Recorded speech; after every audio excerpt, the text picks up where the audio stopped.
इसी का गणित जोड़ा जा रहा है।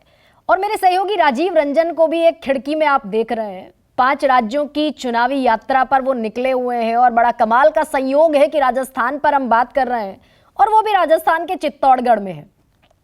राजीव, अशोक गहलोत के खिलाफ बड़ा एंटी इनकम्बेंसी, तो ये माना जाए कि जितनी भी घोषणाएं ताबड़तोड़ अंदाज में अशोक गहलोत ने की, फोन बांट दिए, मोबाइल फोन, 40 लाख का टारगेट, तो वो सब अधर में लटकता हुआ दिख रहा है या कैसा माहौल उधर?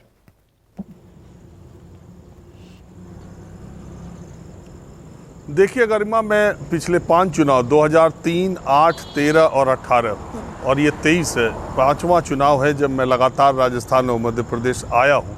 और मैं आपको बताऊं कि 2003, 8, 13 और 18 के 6 महीने पहले ही ये पता चल जाता था कि अब अगली सरकार दूसरी पार्टी की आने वाली है। पूरा मूड ही राजस्थान का बदल जाता था। लेकिन 2023 में ऐसा मुझे अभी चुनाव के 1 महीने पहले नहीं लग रहा कि अशोक गहलोत की सरकार पूरी तरह से जा रही है। एंटी इनकम्बेंसी का जहाँ तक सवाल है, देखिए शहरी इलाकों में भारतीय जनता पार्टी का दबदबा है। कुछ शहर ऐसे हैं जिनकी शहरी सीटों पर कांग्रेस के लोग जीते हैं, वो अलग बात है, लेकिन ज़्यादातर शहरी इलाकों में। लेकिन अब आप छोटे कस्बों में जाएं, ग्रामीण इलाकों में जाएं, मैं बिल्कुल किसानों की बात कर रहा, आम लोगों की बात कर रहा, महिलाओं की बात कर रहा।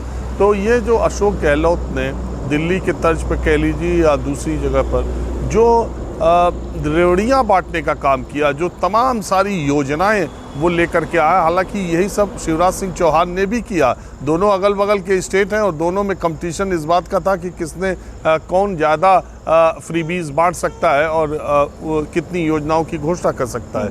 लेकिन मध्य प्रदेश में शिवराज सिंह चौहान की योजनाओं की उतनी चर्चा नहीं लोग करते जितनी कि गहलोत सरकार की चर्चा यहाँ राजस्थान में करते हैं।